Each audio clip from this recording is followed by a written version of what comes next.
На площадке нового безопасного конфайнмента активно продолжаются строительно-монтажные работы по монтажу оборудования и систем НБК. Со стороны может показаться, что визуально ничего не меняется. Все как и раньше. Большая рабочая площадка и арка на своем месте. Однако бывшая зона монтажа перед НБК активно преображается. Устройство дорог и самой площадки упорядочено и обустроено уже на 75%. На 99% завершен монтаж оборудования нового безопасного конфайнмента.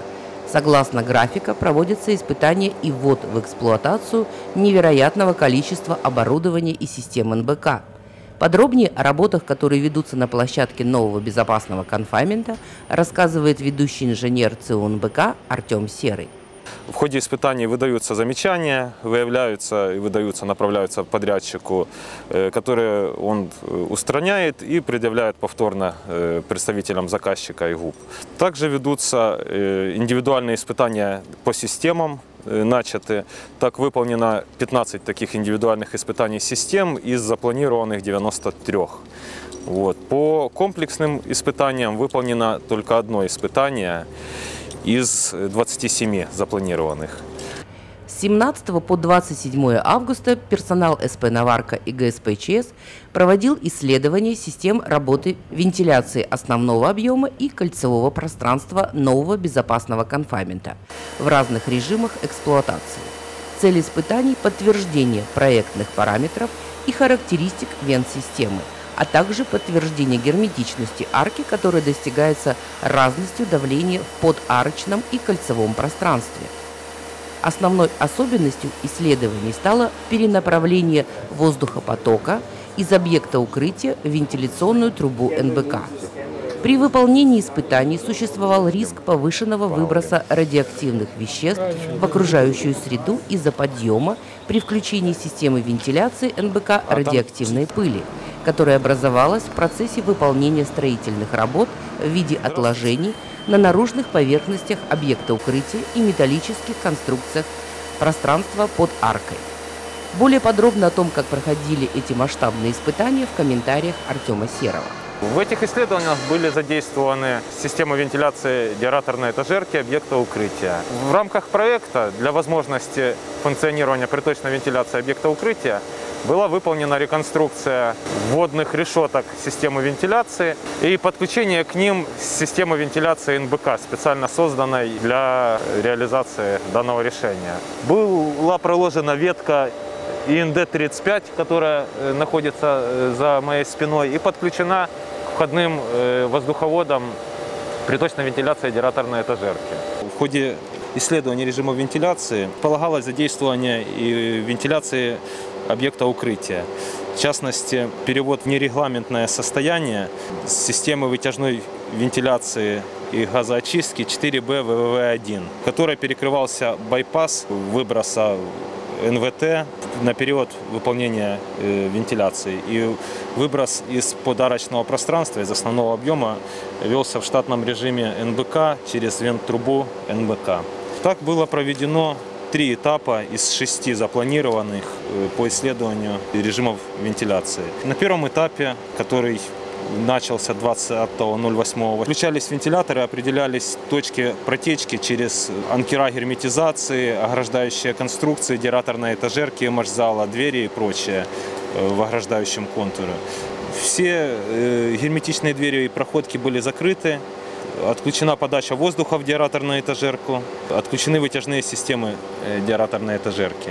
Вентиляция кольцевого пространства была отключена. Работали только вытяжные вентиляторы основного объема. Там на первом этапе 1А работал один вытяжной вентилятор, потом через 3 часа работы второй вытяжной вентилятор, и еще через 3 часа уже 3 вытяжных вентилятора основного объема. Значит, на этапе втором выполнялась оценка влияния вентиляции деараторной этажерки и гаража технического обслуживания СОК НБК, при котором включали приточные системы вентиляции в гараж техобслуживания и приточные системы вентиляции деараторной этажерки работали в штатном режиме. При этом выполнялись соответствующие замеры. Контроль работы систем и показаний датчиков велся в реальном времени с центрального щита контроля и управления НБК.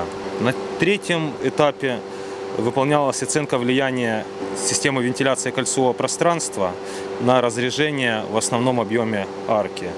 То есть были задействованы приточные системы кольцевого пространства арки и вытяжные системы основного объема арки. Полученные результаты сейчас обрабатываются подрядчиком. Позже будет предоставлен отчет о проведенных испытаниях и приняты решения о продолжении испытаний.